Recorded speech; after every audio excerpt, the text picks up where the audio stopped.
Hello everyone, I am Sushil Kesri, Senior Physics Faculty Vidya Mandir Classes HL Korwa. This is Advanced Level Week and today we are going to discuss DPP 4 of the chapter Electric Current and Circuit. This is lecture number 9. Those students who have missed my previous lecture kindly see it first. So let's start to discuss all the question. So the question number 1 says that an electric fuse works on the options are chemical effect of current, magnetic effect of current, lighting effect of current, heating effect of current. तो यहाँ पे पूछा कि electric fuse किस principal पर work करता है।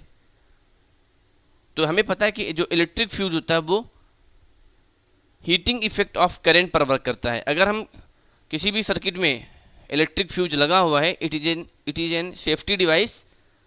तो अगर एक स्पेसिफाइड वैल्यू से करंट की एक स्पेसिफाइड वैल्यू से अगर ज़्यादा की करंट फ्लो हो जाती है तो इलेक्ट्रिक फ्यूज क्या करेगा, ये मेल्ट हो जाएगा, क्योंकि इसका मेल्टिंग पॉइंट बहुत लो होता है। तो मेल्ट हो जाएगा तो सर्किट ओपन हो जाएगा और जो इलेक्ट्रिकल अप्लायंसेस है वो सेफ बने रहेंगे, अदरवाइज वो बर्न कर सकता है, डैमेज कर सकता है। So electric fuse works on the heating effect of current. So the right answer will be option D, heating effect of current. Come to question number 2. The question says that which of these do not use the heating effect of current? Option A is water heater, option B is electric bell, option C is electric iron, option D is electric kettle. तो question ने पूछा कि इन चार options में कौन सा ऐसा device है जो कि हीटिंग इफेक्ट ऑफ करंट पर वर्क नहीं करता। तो यहाँ पे वाटर हीटर है, इलेक्ट्रिक आयरन, इलेक्ट्रिक केटल, ये सब हीटिंग इफेक्ट ऑफ करंट पर बेस्ड डिवाइसेस हैं। बट इलेक्ट्रिक बेल होता है वो हीटिंग इफेक्ट ऑफ करंट पर बेस्ड नहीं है, ये मैग्नेटिक इफेक्ट ऑफ करंट पर बेस्ड है। So the right answer will be option B, that is electric bell. Now come to question number 3. The magnetic effect of electric current was discovered by options are Maxwell, Darwin और state Newton. तो पूछा है कि magnetic effect of current किसके द्वारा discover किया गया है, कौन सी साइंटिस्ट है। ये चार साइंटिस्ट दे रखे हैं। तो हम जानते हैं कि ऑर्स्टेड नाम के साइंटिस्ट थे, उन्होंने ही magnetic effect of electric current को डिस्कवर किया था और इसके बेसिस पे ये बताया था कि कोई भी करंट कैरिंग वायर है वो एक मैग्नेटिक फील्ड प्रोड्यूस करता है। एक एक्सपेरिमेंट के थ्रू एक्सप्लेन किया था कि अगर हम किसी भी वायर में करंट फ्लो कराते हैं और उसके पास में एक हम मैग्नेटिक कंपास रख देते हैं, मैग्नेटिक नीडल रख देते हैं, तो उस मैग्नेटिक नीडल में एक डिफ्लेक्शन होगा अगर करंट फ्लो हो रही है, और अगर करंट नहीं फ्लो हो रही है तो डिफ्लेक्शन नहीं होगा, कुछ भी डिफ्लेक्शन नहीं होगा। It was discovered by Oersted. So the right answer will be option C, Oersted. और इस लॉ को बाद में बोला गया Oersted law of magnetic effect of electric current. Now come to question number 4. The question says that MCB, ये MCB है वो पूछा है MCB miniature circuit breaker works on. तो ये जो MCB है वो किस प्रिंसिपल पर वर्क करता है ये पूछा है। ऑप्शन है magnetic effect of current, heating effect of current, both and none. तो MCB है एक स्विच की तरह बिहेव करता है and it works on heating effect of current. जब कभी भी सर्किट में एक्सेसिव करंट फ्लो हो जाती है ड्यू टू सपोज ओवरलोडिंग और शॉर्ट सर्किट, तो ये MCB डाउन हो जाता है। तो क्या होता है कि सर्किट जो है वो ओपन हो जाता है और इलेक्ट्रिकल अप्लायंसेस सेफ रहते हैं। So MCV works on the heating effect of current.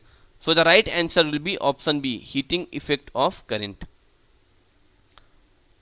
Come to question number 5. The question says that which of the following is unit of electric current? Options are volts, ampere, metre per second, ohm. तो question ने पूछा है electric current की unit क्या है। Option दिया हुआ है volt, ampere, metre per second, ohm. तो ampere is the unit of electric current. So the right answer will be option B, ampere. Now come to question number 6. In which of the following conditions a solenoid acts as a electromagnet? Option A is in the presence of magnet. Option B is passing current through it. Option C is in the presence of an iron rod. Option D is none of the above. तो solenoid electromagnet की तरह किस condition में behave करता है, ये पूछा गया है क्वेश्चन में। तो अगर हम सोलेनॉइड में करंट फ्लो कराएंगे तो इसके सराउंडिंग में एक मैग्नेटिक फील्ड डेवलप्ड होगा। सोलेनॉइड में एक मैग्नेटिक फील्ड डेवलप्ड होगा। अब ये जो मैग्नेट आ रहा है ये टेम्परेरी होता है, क्योंकि अगर हमने करंट फ्लो कराना बंद कर दिया तो इसका जो मैग्नेटिज्म है वो लूज हो जाएगा, वो ख़त्म हो जाएगा। तो इस तरीके से we can say that passing current through it, this will be the right answer, option B. जब हम करंट पास करते हैं सोलेनॉइड में तो ये इलेक्ट्रोमैग्नेट की तरह बिहेव करता है। Now come to question number 7. Which of the following is a safety device used in electric appliances? Options are battery, lamp, connecting fuse और कनेक्टिंग वायर्स। तो यहाँ पे पूछा है कि सेफ्टी डिवाइसेस कौन है। 4 ऑप्शन दिया हुआ है कौन सा सेफ्टी डिवाइस है यूज्ड इन इलेक्ट्रिक अप्लायंसेस। तो यहाँ पर फ्यूज एक सेफ्टी डिवाइस है, सेफ्टी डिवाइस की तरह वर्क करता है। So the right answer will be option D, fuse. Now come to question number 8. Come to question number 8. Question says that which of the following is the device used to oppose changes in current in the circuit? Options are capacitor, resistor, none of the above, all of the above. तो कौन सा device current में change का oppose करता है? So it is resistor. So the right answer will be option B. Now come to question number 9. Electromagnet is based on which of the following? तो electromagnet किस phenomena पर, किस principal पर based है, ये पूछा हुआ है। Options are chemical effect of electric current, electrochemical effect of electric current, magnetic effect of current, heating effect of current. So हमें पता है कि जो इलेक्ट्रोमैग्नेट होता है वो heating effect of the current पर, मैग्नेटिक इफेक्ट ऑफ करंट पर डिपेंड होता है।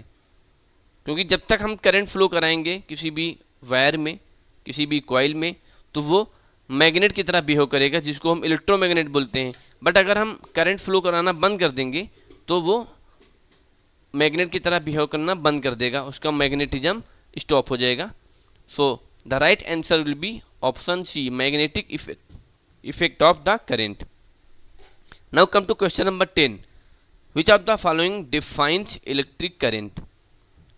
Options are effect of magnetic field, a flow of electric charge, flow of light ray, all of the above. तो इलेक्ट्रिक करंट कौन define करेगा, ये पूछा हुआ है। सो इलेक्ट्रिक करंट क्या होता है? Rate of flow of the charge. So the right answer will be option B, a flow of electric charge. I hope you understood the explanation. Thank you.